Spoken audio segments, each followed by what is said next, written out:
Assalamualaikum warahmatullahi wabarakatuh. Perkenalkan, nama saya Marcelia Oktaviani dengan NIM 270 36862 dari D3 Teknologi Pulp dan Kertas kelas B. Di sini saya akan menjelaskan tentang proses pembuatan ClO2.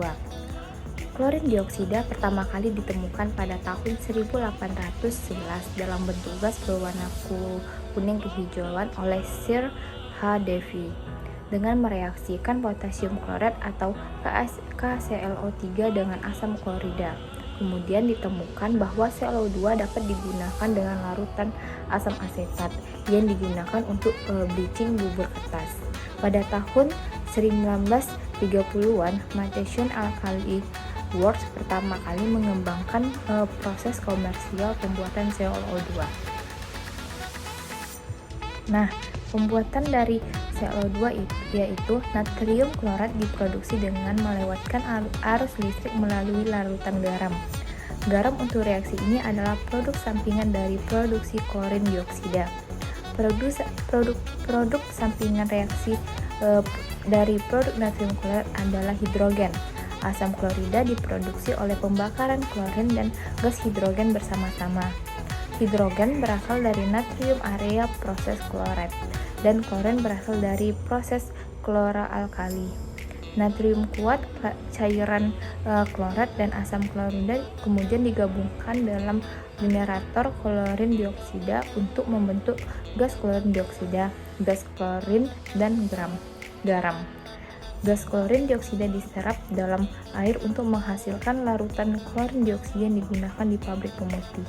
Adapun 3 bagian utama di pabrik klorin dioksida. Yang pertama itu produksi klorat, kedua itu adalah produksi asam hidroklorida, dan yang ketiga itu produksi klorin dioksida. Nah, kan tadi ada 3 bagian utama dari proses produksi dari ClO2. Yang pertama itu produksi natrium klorat. Natrium klorat sendiri diproduksi dengan melewatkan arus melalui larutan garam. Ini proses yang disebut dengan elektrolisis air garam. Elektrolisis air garam ini digunakan di pabrik kloralkali untuk menghasilkan kaustik dan klorin. Dalam sel kloralkali, klorin dan kaustik yang dihasilkan adalah disimpan terpisah, sedangkan dalam sel klorat, klorin dan kaustik dibiarkan bercampur dan bereaksi dari natrium klorat. Adapun reaksi dari proses ini yaitu NaCl ditambah dengan air dan dialirkan arus akan menghasilkan natrium klorat dan hidrogen. Nah, adapun reaksi yang terjadi yaitu garam direaksikan dengan air dan dialirkan dengan arus akan menghasilkan kaustik, hidrogen, dan klorin. Reaksi yang kedua itu kaustik tadi direaksikan dengan klorin akan menghasilkan sodium hipoklorat, garam, dan air. Nah, klorin tadi juga direaksikan dengan air akan menghasilkan asam hipoklorit dan asam klorida. Nah, sodium hipoklorit tadi direaksikan dengan asam hipoklorit akan menghasilkan natrium klorat dan asam klorida. Nah, proses kedua utama dari produksi klorin dioksida yaitu produksi asam hidroklorida. Asam hidroklorida sendiri diproduksi dengan membakar klorin dan hidrogen bersama-sama. Hidrogen diperoleh sebagai produk sampingan dari ruang sel natrium klorat. Klorin yang digunakan itu adalah campuran klorin lemah, gas ekor liquer, dan klorin kuat. Pendingin hidrogen mendinginkan umpan hidrogen hingga suhunya kurang dari 50 derajat Celcius. Hal ini untuk menghilangkan kelebihan uap air.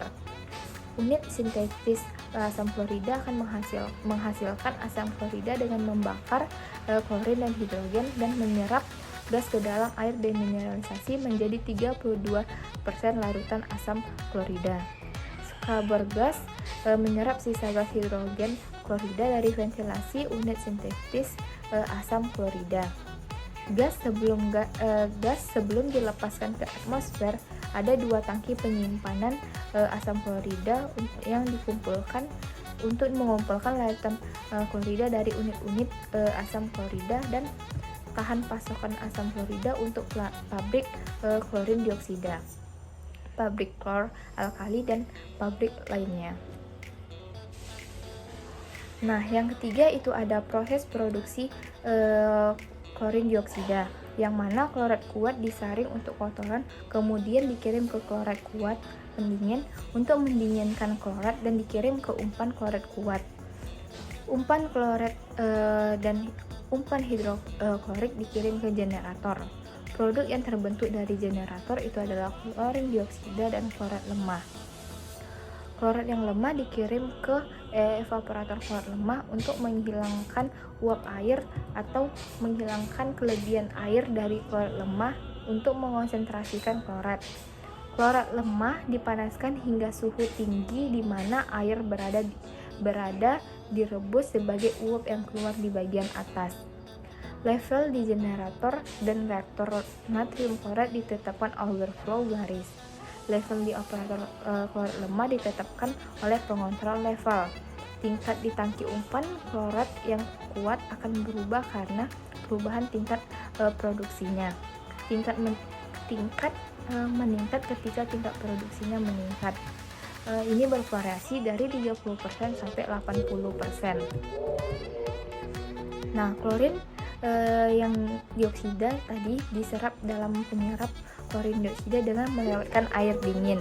Solusi klorin dioksida dikirim ke penangki penyimpanan di mana dikirim ke pabrik bleaching. Menara HIPO digunakan untuk menghilangkan klorin dari gas yang dilepaskan ke atmosfer.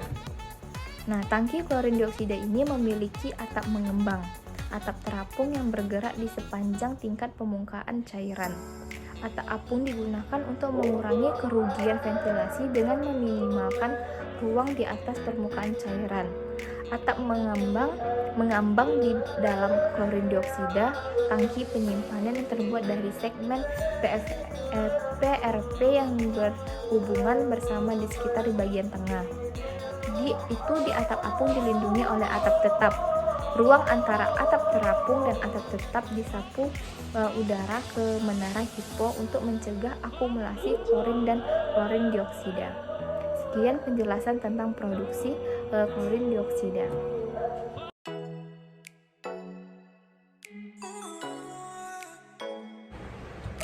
Selanjutnya yaitu proses produksi kaustik.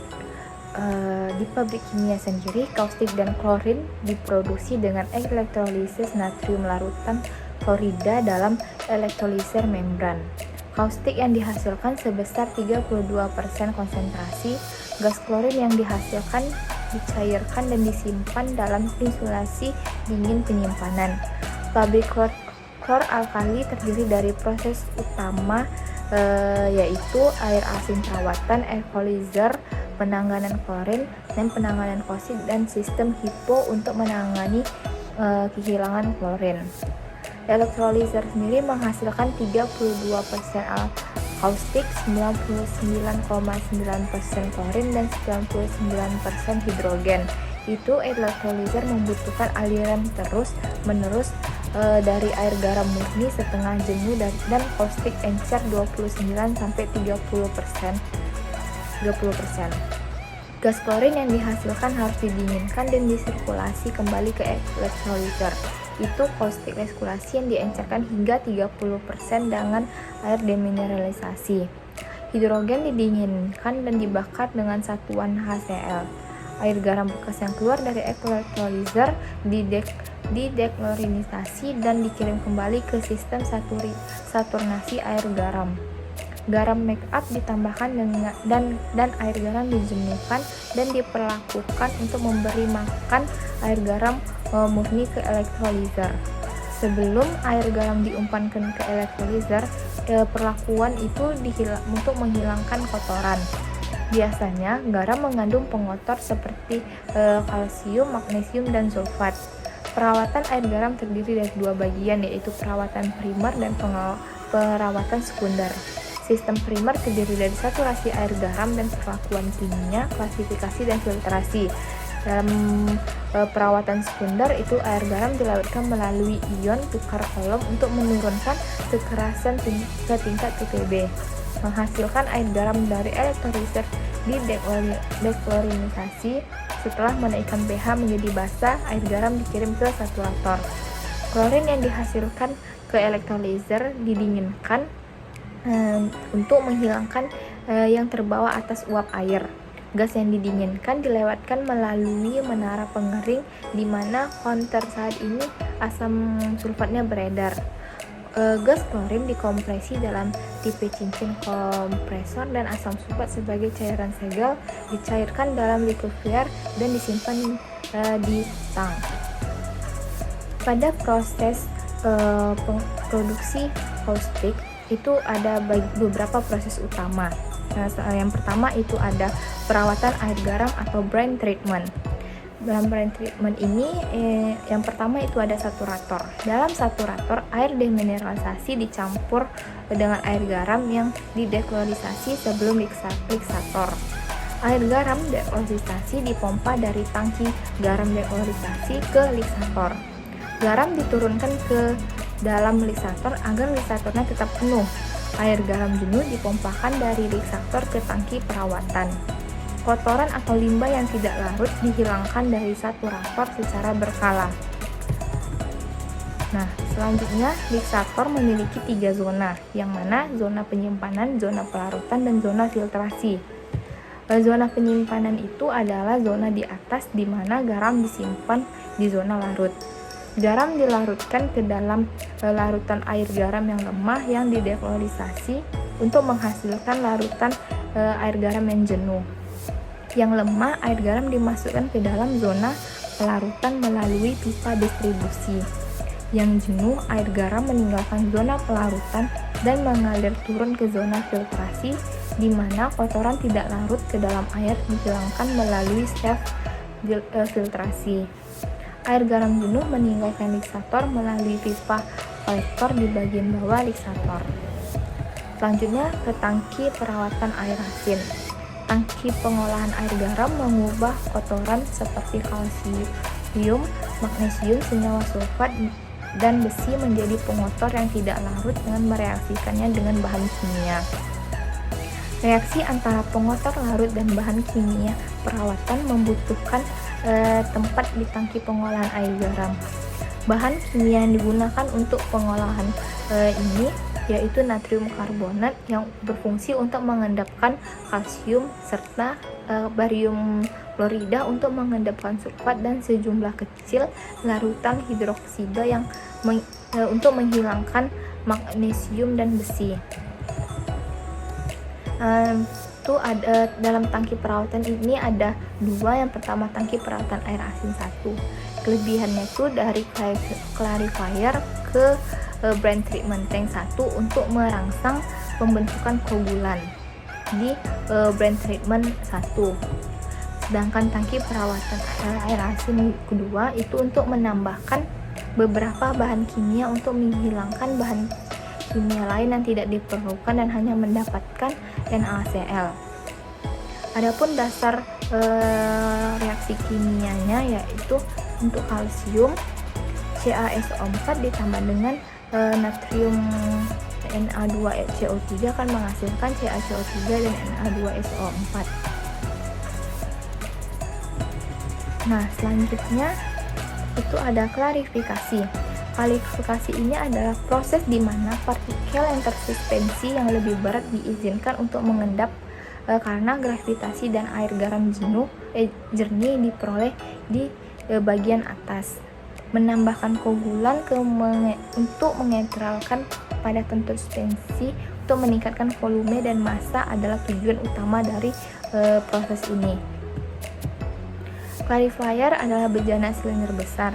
Air garam diperkenalkan ke clarifier meskipun tengah memberi asupan yang baik. Koagulan membantu padatan suspensi kecil menempel bersama untuk membentuk partikel besar. Partikel besar mengendap di clarifier lebih cepat daripada partikel kecil. Air garam yang jernih meluap di bagian atas clarifier. Pengaruh yang berputar mengerikan padatan yang telah menetap ke bawah saat memindahkannya ke arah outlet bawah klarifikasi. Tahapan utama yang penting lainnya yaitu elektrolisis. Elektrolisis ini adalah instrumen utama di dalam pabrik kaustik. Klorin, soda kaustik, dan hidrogen diproduksi dalam elektrolisis membran dengan elektrolisis larutan jenuh natrium klorida. Klorin diproduksi di anoda, sedangkan kaustik dan hidrogen diproduksi di katoda. Elektroliser ini berisi dua ruang sel terpisah yang masing-masing dengan katolitnya sendiri, sistem regulasi, dan anoditnya sendiri, sistem pengumpulan. Elektroliser di setiap ruang sel diatur dalam dua baris dan dirangkai secara elektris dengan trafo yang mensuplai arus DC untuk elektrolisis. Adapun reaksi dari elektrolisis ini yaitu NaCl akan menghasilkan Na dengan natrium dengan klorin, yang mana sisi anodanya itu memiliki reaksi Cl2 akan bereaksi menjadi Cl2 dan menghasilkan 2 elektrolit, sedangkan katoda 2H2O direaksikan dengan 2 elektrolit akan menghasilkan 2 OH ditambah dengan H2. Reaksi keseluruhannya itu adalah NaOH ditambah dengan OH akan menghasilkan NaOH, dan 2 NaCl direaksikan dengan 2 H2O akan menghasilkan 2 NaOH dan H2 dan Cl2. Proses utama lainnya yaitu penanganan kaustik. Soda kaustik diproduksi dalam elektroliser membran pada konsentrasi sekitar 32% berat. Kaustik ini dipindahkan ke penyimpanan. Kaustik yang didinginkan dipompa ke tangki utama untuk memasok kaustik internal konsumsi di pabrik klor-alkali. Kaustik yang dihasilkan melebihi konsumsi meluap dari tangki ini ke penyimpanan. Selanjutnya itu ada penanganan klorin. Gas klorin dari elektroliser didinginkan untuk mengembunkan air dan dikeringkan dengan kontak asam sulfat. Gas klorin dikompresi oleh kompresor cincin asam, kemudian dicairkan. Klorin cair mengalir ke tangki penyimpanan. Penguap klorin dan klorin superheater menyediakan klorin gas murni ke pabrik pulp sesuai kebutuhan. Dan yang terakhir sistem sodium hipoklorit. Aliran gas limbah yang mengandung digosok dengan soda kaustik di sistem HIPO untuk membentuk natrium hipoklorit. Sistem HIPO ini untuk penyerapan klorin yang terdiri dari 2 menara scrubbing terhubung secara seri dan terkait dengan pompa, tangki, dan pendingin. Lubang angin gas ditarik melalui sistem oleh kipas yang melepaskan gas yang digosok ke suasana. Pengoperasian sistem HIPO ini terjadi terus-menerus. Adapun reaksinya yaitu 2 NaOH direaksikan dengan CO2 akan menghasilkan 2 NaOHCl ditambah NaCl dan H2O atau air. Sekian video tentang produksi CO2 dan kaustik. Lebih dan kurang saya mohon maaf. Assalamualaikum warahmatullahi wabarakatuh.